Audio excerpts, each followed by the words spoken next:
Assalamualaikum warahmatullahi wabarakatuh. Jadi, untuk memenuhi tugas mata kuliah final test ya, konseling perkawinan dan keluarga, kami akan membuat tugas video yang berjudul konselor dalam rumah tangga dengan berbagai pendekatan, dan kita memakai pendekatan kognitif behavioral. Jadi saya sebagai konselor, saya sebagai istri, dan saya sebagai suaminya yang bernama Putra. Baiklah, selamat menyaksikan video drama kami. Yay! Baiklah, selamat datang Bapak Putra dan Ibu Putri. Saya tahu sesi kita hari ini cukup rumit dan tidak mudah, tapi saya hargai keberanian kalian karena telah datang dengan berani ke sini. Saya mulai dari Ibu Putri. Bagaimana perasaan Anda saat ini? Saya hancur, Kak. Saya tahu Putra tidak tidur dengan perempuan itu. Tapi dia chattingan, dia teleponan, dia curhat-curhatan sampai larut malam. Saya merasa dikhianati. Saya tahu hatinya sudah bukan untuk saya. Oh, kamu tahu dari mana? Mas, ini semua bukti screenshotan. Kamu curhat-curhatan, kamu teleponan, kamu chatan, mau ngelak, apalagi kamu. Apakah itu cukup untuk membuktikan bahwa saya salah? Tolong nilaikan, Mbak. Bagaimana Putra, ini sudah ada buktinya? Baiklah, saya mengaku saya salah, saya sadar. Itu pun juga karena Putri setiap harinya makin dingin kepada saya. Saya merasa kesepian, dan teman kerja saya itu cuma ngasih perhatian saja kepada saya. Putra, apakah kamu sudah tahu bahwa dalam Islam itu hal-hal yang seperti itu juga termasuk zina kolbiah? Seperti dalam hadis Nabi, mata bisa berzina, telinga bisa berzina, dan hati pun bisa berzina. Hal-hal yang menjadi kontak secara tidak langsung tapi menimbulkan perasaan romantis itu juga termasuk zina, Putri. Betul, Mbak. Baiklah, saya mengaku saya salah. Saya juga menyesal, dan saya juga tidak tahu bagaimana sikap Putri saya setelah ini. Apakah dia tetap mau bersama saya atau tidak? Saya masih ragu, Mbak. Saya takut dia akan mengulang hal yang sama lagi untuk kedua kalinya. Mungkin dengan perempuan lain lagi. Jadi hati saya belum sepenuhnya menerima untuk memaafkan Mas Putri. Baiklah, kalian sudah melewati badai yang pertama. Kemudian hari ini kita masuk ke sesi yang kedua ya. Kita hari ini akan masuk ke proses pemulihan dan kontrak komitmen. Yang mana saya mau tegas dalam proses ini, kalian bukan hanya kalau ingin berhasil, kalian harus ada kontrak komitmen. Kemudian saya ingin kontrak ini bisa dilakukan dengan tegas. Bagaimana? Saya sudah blokir semuanya. Saya juga pindah tempat kerja, dan divisinya serta isi HP saya juga saya buka aksesnya kepada Putri.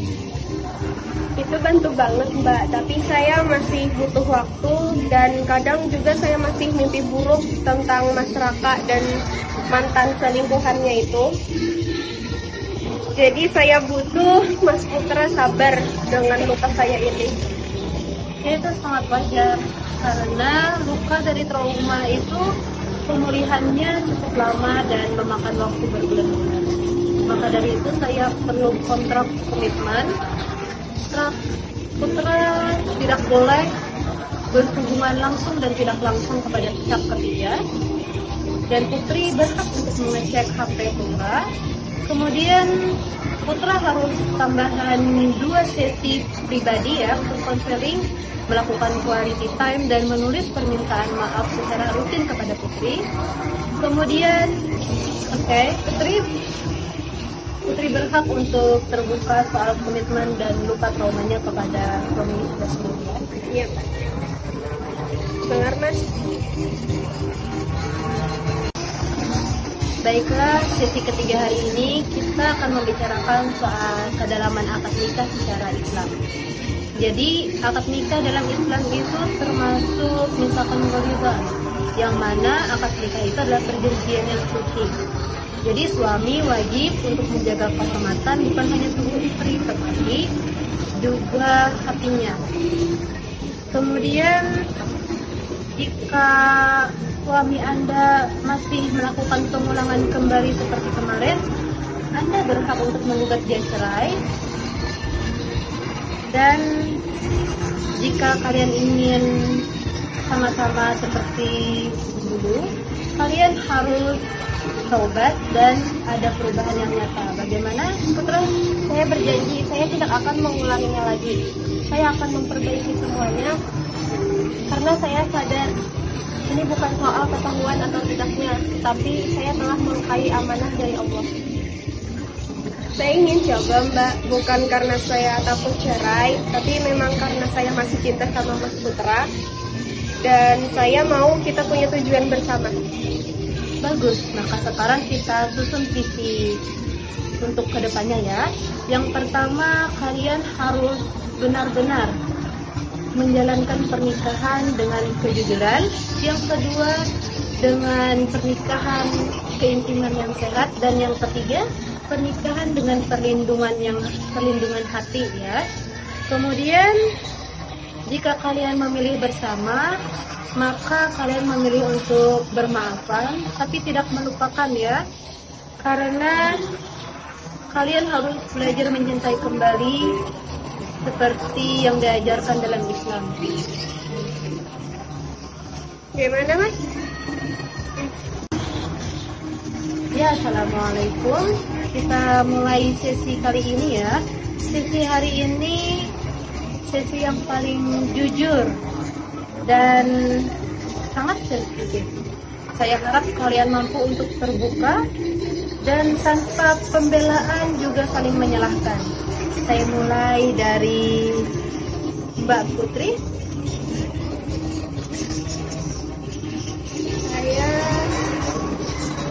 Saya nggak tahu harus mulai dari mana. 3 bulan ini rasanya hidup saya kosong banget. Saya bangun tiap pagi dengan dada yang sesak. Saya masak tiap pagi untuk Mas Putra yang entahlah hatinya untuk siapa. Saya peluk suami saya, tapi saya merasa itu sangat dingin, bukan karena dingin tubuhnya, tapi dingin karena hatinya entahlah untuk siapa, Mbak. Istriku, aku... Jangan, Mas, diam. Aku bingung. Setiap malam aku mikir, apa aku kurang cantik, apa aku kurang pintar, apa aku kurang menyenangkan. Saya lihat perempuan itu, dia bukan siapa-siapa, Mas. Aku istrimu, tapi kamu lebih milih cerita sama dia. Kenapa? Aku merasa jadi istri yang tidak dipilih. Hatiku sakit, Mas. Putri, aku tahu ini sangat berat. Tapi kamu berani bicara soal perasaan kamu. Baiklah, saya berikan kesempatan kepada Putra untuk bicara tanpa pembelaan dan bicara dengan jujur ya. Aku salah. Aku bohong. Aku cari validasi dari orang lain, padahal kamu yang selalu ada selama ini. Aku terlalu nyaman dengan perhatian dari orang lain, sampai aku buta sama luka yang aku timbulkan. Aku kira karena tidak tidur bersama itu bukan berarti selingkuh.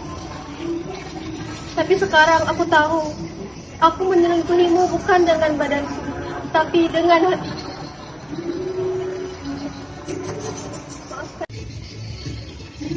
Aku tidur di samping kamu tiap malam, Mas. Tapi kamu tidur dengan ingatan tentang dia. Dia, Mas, dia orang yang entah apa hubungannya sama kamu. Aku selalu berdoa kepada Allah untuk menguatkan aku, Mas. Tapi kamu malah membuka pintu untuk orang ketiga itu. Aku capek, Mas. Kuat terus, aku capek. Putri, kamu berhak lelah. Kamu tidak salah mencintai seseorang pernah menyakiti kamu. Cinta itu tidak salah, Putri. Tetapi memilih tetap tinggal itu sebuah pilihan yang sangat besar. Karena kalau kamu mencintai seseorang dan tetap ingin tinggal, kamu tidak wajib mengorbankan dirimu sendiri untuk seseorang yang bahkan tidak ada tanda-tanda perubahan yang nyata. Saya nggak tahu Mbak harus tinggal atau pergi.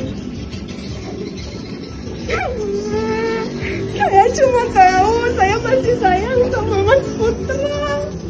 Saya masih sayang sama Mas Putra. Tapi saya juga mencintai diri saya. Saya ingin mencintai diri saya. Saya tidak ingin menyakiti diri saya secara terus-menerus. Tolong beri aku kesempatan lagi, sayang. Bukan untuk memperbaiki hubungan ini, tapi untuk memperbaiki diriku. Aku ingin berubah, dan bukan hanya untuk kita. Aku juga ingin berubah karena Allah. Baik, kita ada di persimpangan ya. Kalian harus tahu bahwa tidak semua luka harus berakhir dengan perpisahan, tetapi kalau hanya satu pihak saja yang ingin pulih juga tidak bisa. Jadi kalian punya dua jalan. Yang pertama, jalan pemulihan bersama, yaitu kalian harus tegas, adanya transparansi penuh dan waktu untuk Putri untuk segera pulih. Kemudian jalan yang kedua yaitu berjarak sementara. Kalian berjarak sementara tanpa memutuskan apa-apa. Bagaimana? Baiklah, saya mau coba bertahan. Tapi saya perlu perubahan yang nyata ya, Mas Putra. Saya butuh Mas temani saya dalam penyembuhan luka ini. Dan dalam luka ini bukan hanya setelah saya sembuh saja kamu temani saya, Mas. Oke? Jadi sayang, aku akan temanimu di setiap titik terlukamu. Aku akan tanggung rasa bersalah ini sampai kamu bisa tersenyum lagi, walaupun mungkin senyum itu akan tidak pernah sama lagi. Kita tidak berubah dengan solusi, tapi dengan keberanian untuk berjuang. Dan kita dengan usaha dan bangkit dengan nilai-nilai Allah. Karena sejatinya cinta yang dirahmati Allah itu adalah cinta yang diuji, dibersihkan, dan dikuatkan kembali. Ya, assalamualaikum. Kali ini kita akan belajar mengatakan duka di dalam hidup. Banyak orang yang rekonsiliasi tanpa mencari ridhonya Allah dulu. Jadi untuk mengawali hari ini kita baca doa sama-sama. Ya Allah, perbaikilah hubungan kami jika ini yang terbaik untuk kami, dan jauhkanlah apabila lebih banyak mudaratnya. Berikanlah kami kekuatan untuk saling mencintai tanpa melukai dan memaafkan tanpa melupakan pelajaran darimu, ya Allah. Amin. Amin ya rabbal alamin. Alhamdulillah, Mbak, saya sudah mulai bisa tidur ya, walaupun belum pulas-pulas banget. Iya. Saya kembali berdialog lagi sama Allah. Dulu saya sempat marah sama Allah. Kayak, kenapa ya Allah aku disakiti padahal aku setia. Tapi sampai saat ini saya semakin paham. Dengan ini Allah ingin saya lebih kenal dengan diri saya. Saya juga sekarang sering bangun malam untuk tahajud dan sering menangis juga di sajadah. Saya merasa saya terlalu sibuk memperbaiki image dan citra saya dari luar, sedangkan mengenai hati saya lupa. Dan saya merasa Allah pukulkan saya kali ini ke lantai, karena supaya saya sadar bahwa saya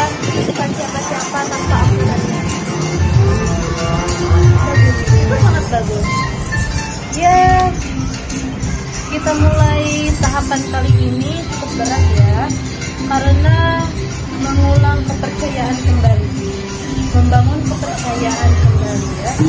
Jadi Putri berhak untuk menerapkan batasan dan kakak juga perlu harus ada bukti.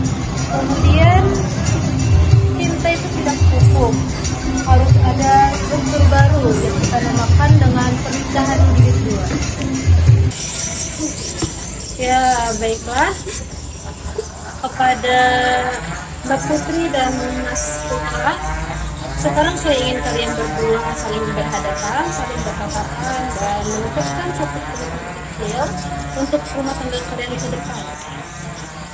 Bukan janji kosong ya, tetapi niat yang benar di hadapan Allah. Silakan.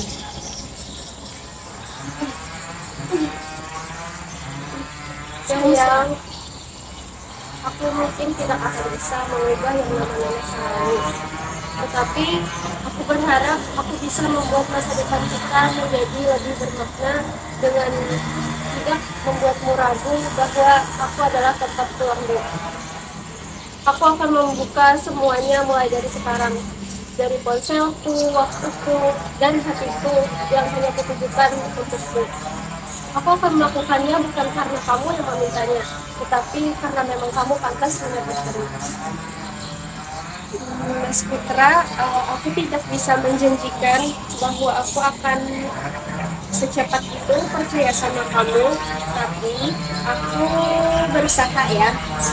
Jika kamu benar-benar berubah dan perubahan itu nyata di kamu, aku pasti akan mengobati luka ini perlahan demi perlahan.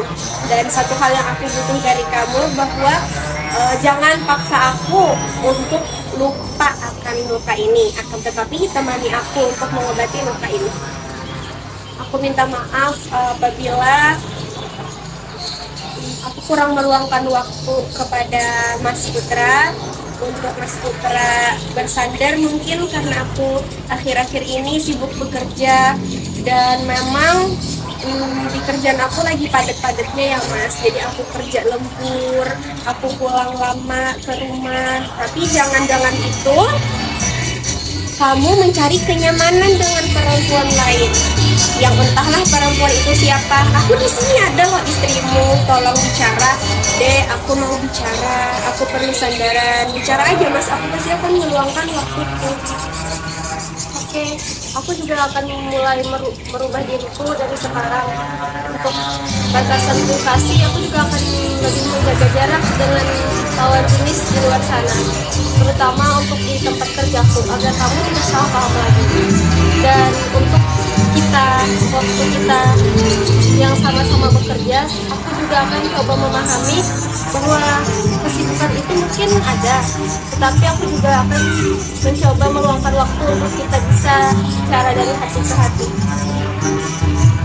Ya, hari ini bukan hari akhir ya untuk kalian, tapi hari ini adalah hari di mana kalian mulai dari nol. Kalian tidak kembali ke rumah yang sama, tapi kalian membangun hidup baru di atas lingkungan yang baru, tapi tentu dengan fondasi yang lebih kuat dan kokoh. Kemudian saya harap kalian melanjutkan jurnal untuk mengisi perasaan kalian masing-masing tanpa saling menyalahkan. Kemudian kalian melanjutkan sholat berjamaah di rumah, lalu sesi di rumah tanpa gadget untuk bicara dari hati ke hati ya, karena kalian akan menjalani rumah tangga dengan tumbuh kembali.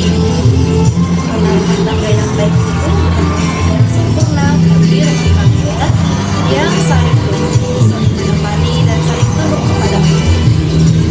Baiklah, mungkin kita bisa menutup sesi hari ini dengan membuka hamdalah. Saya harap kalian berdua saling memperbaiki dan tidak mengulangi. Bagaimana? Ya. Assalamualaikum warahmatullahi wabarakatuh. Waalaikumsalam. Terima kasih Bapak Selor telah membimbing kami, telah memberikan kami nasihat, telah memberikan kami